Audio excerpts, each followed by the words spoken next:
অতি সত্বর ফলাফল প্রকাশ এবং একত্রে নিয়োগের দাবিতে আজ সিটি সেন্টারের সামনে পুনরায় বিক্ষোভ প্রদর্শন করে এসটিজিটির চাকরি প্রত্যাশীরা।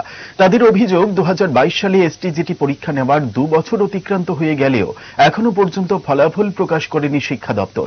তাদের অভিযোগ, সরকারের পক্ষ থেকে জানানো হয়েছিল আইনগত কারণে নিয়োগ প্রক্রিয়া সম্পন্ন হচ্ছে না, কিন্তু বর্তমানে সেই সমস্যার সমাধান হয়ে গেছে, তবু নিয়োগ প্রক্রিয়া সম্পন্ন করছে না।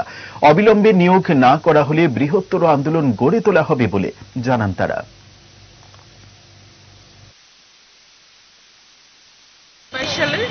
STGT qualified candidate sir, CM স্যারের কাছে আমার রিকোয়েস্ট থাকবো, যারা 2022 সালের এসটিজিটি কোয়ালিফাইড আছে, অল কোয়ালিফাইড আছে, ওদের সবাইকে একসাথে নেওয়া হোক।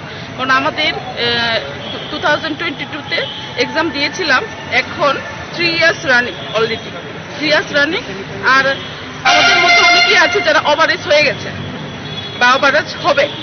তো স্যারের কাছে রিকোয়েস্ট, স্যার আমাদের বিষয়টা একটু তাড়াতাড়ি দেখুন, দেখে আমাদের সমস্যার সমাধান করুন।